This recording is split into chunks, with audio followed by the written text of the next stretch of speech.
Everyone, today we are present here with the next classification of animal kingdom, that is phylum Ctenophora. First of all, you should know how to pronunciate it.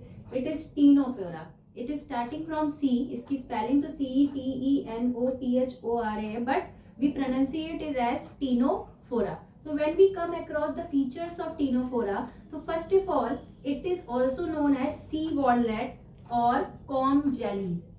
It is also known as sea walnuts or comb jelly. इसे sea walnut या comb jelly भी कहा जाता है. Next, they are marine in nature. Marine also means saline, or we can say that they are found in the salty water. जो salty water होता है उसमें ये मिलते हैं. Next, they are radial symmetrical.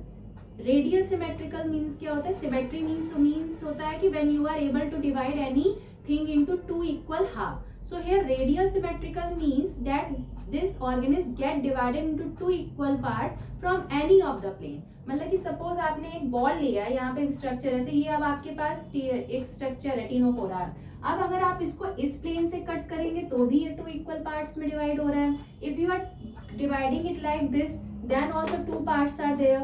If you are dividing from this, then also two parts are there. तो radial symmetry means होता है कि from when you are dividing a thing or organism from any of the plane, किसी भी plane से divide करेंगे तो भी वो दो equal parts में divide होगा. इसका opposite एक और होता है, वो होता है bilateral symmetry. Bilateral symmetry means होता है that it divides into two equal half only from one plane. When we take the example of human, अगर हम human का example ले रहे हैं तो सिर्फ एक लॉन्गिट्यूडिनल प्लेन में ही वो टू इक्वल पार्ट्स में डिवाइड होगा. ट्रांसवर्स में there would be the difference. So they are radial symmetrical. Next they are diploblastic. Diploblast, triploblast, two things were there.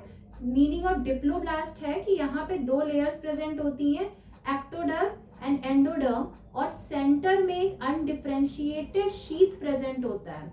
Means a mesoglea sheath is present at the center of these two layers. जो undifferentiated मतलब कि differentiate नहीं, वो mix layer है. ठीक. Next, 8 ciliated comb plates are present. if we are seeing तो इसके 8 ciliated, cilia मतलब होता है this like this, इस तरह की इसकी 8 comb plates प्रेजेंट रहते हैं. नेक्स्ट बात करेंगे, डाइजेशन जो है वो इंट्रासेलुलर भी है, एक्स्ट्रा सेलुलर भी है. Means from inside the body it is also taking part, outside also taking part. Next, it shows sexual reproduction. Reproduction कैसा है इसमें? सेक्सुअल रिप्रोडक्शन हो रहा है.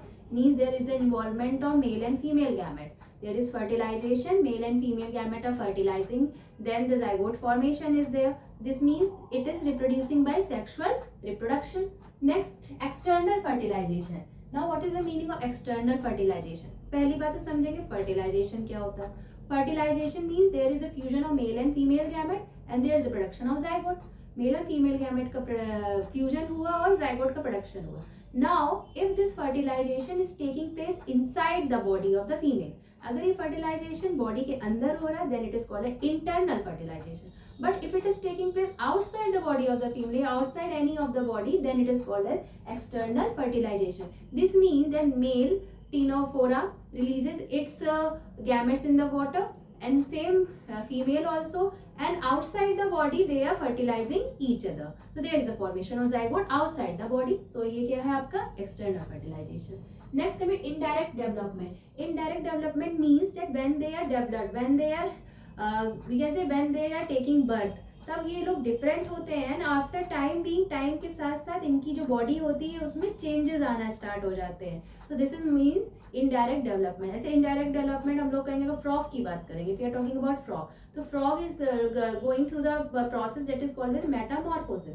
तो frog first of all toad होता है, टैडपोल होता है, फिर वो जाके फ्रॉग बनता है. कितना दोनों में डिफरेंस आ जाता है. But when we talk about human, तो ह्यूमन जैसा बॉन्ड हुआ with same number of eyes, with same number of hands, with same number of digits, everything is same. तो लास्ट अपने पीरियड, लास्ट तक एडल्टहुड तक वो सेम ही रहेगा. No matter about that development and height growth, that is no matter. But structure में कोई change नहीं आने वाला है. But here there would be the change. That's it is called indirect development. मतलब डायरेक्ट डेवलपमेंट नहीं है, इनडायरेक्ट है. Next, bioluminescence. ये होती है main property. Main property means bioluminescence, they are emitting light, they emit light. मतलब कि Ctenophora group के जो भी एनिमल्स होते हैं वो लाइट एमिट करते हैं. इनकी बॉडी अपने आप में ही लाइट को प्रोड्यूस करती है. So these are the features of phylum Ctenophora. This is an example of Pleurobacchia. Pleurobacchia, this is the example of Ctenophora. So once again see, all the points are given. बहुत ही short में और we can say easy way में you are able to understand this topic. I think you have found this topic useful.